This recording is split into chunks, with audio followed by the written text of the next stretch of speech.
There's a killer in my house, I know there is. There has always to be. My name is Sam. I have a younger brother named Kyle and a younger sister named Taylor. I don't think either of them are the killer. If they aren't smart enough to flush the toilet after they use it, then they probably aren't smart enough to kill someone without anyone in the family knowing about it. Today, the police visited our house again. This was the 5th time they've been here in 2 weeks. Like the other visits, they came to talk about our neighbor. 3 weeks ago, our neighbor was murdered in his house.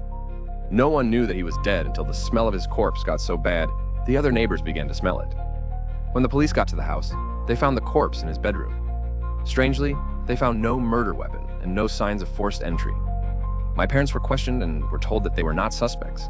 However, the frequent police visits seem to prove otherwise. I think the killer in my house is going to attack soon. It has been almost a month since the murder of our neighbor, and I think that the killer is going to kill again soon. I've tried to warn my parents about this, but they don't believe me. In fact, no one seems to believe me, except for my brother.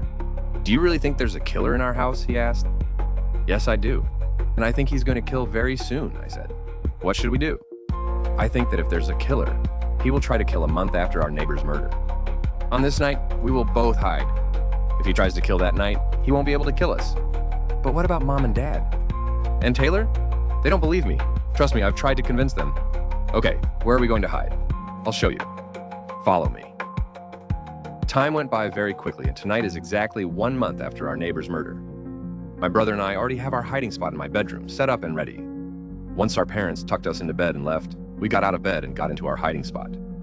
Our hiding spot was a small space inside of the wall.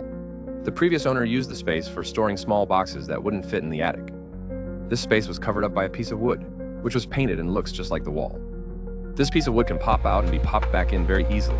It's a tight fit, but it's the best hiding spot in the house. Before we hid into our hiding spot, we grabbed some flashlights, blankets, and anything else we thought would be useful. Then we began to make our way into the small space. Time passed slowly inside of the space. My brother fell asleep quickly, which left me with no one to talk to. I was exhausted, but I didn't want to fall asleep. The footsteps and noise inside of the hallway stopped, which probably meant that our family was now asleep. After a while of not hearing any noise, I got out of the space and began making my way towards the bedroom door. Suddenly, I heard a noise. Without thinking, I quickly jumped into the closet and closed the door. I then began to hear footsteps in my room. "Where did you go, Sam?" Kyle whispered. He was trying his best to stay quiet, but also trying to be loud enough for me to hear. I stayed hidden and kept quiet. I did not want to give my position up. "Sam, where did you go?" he yelled. I began to hear footsteps coming towards me. I began to sweat, nervous about what was going to happen next. The footsteps stopped right in front of the closet. "Sam, where are you?" I lunged out and with a knife in my hand stabbed Kyle in the stomach.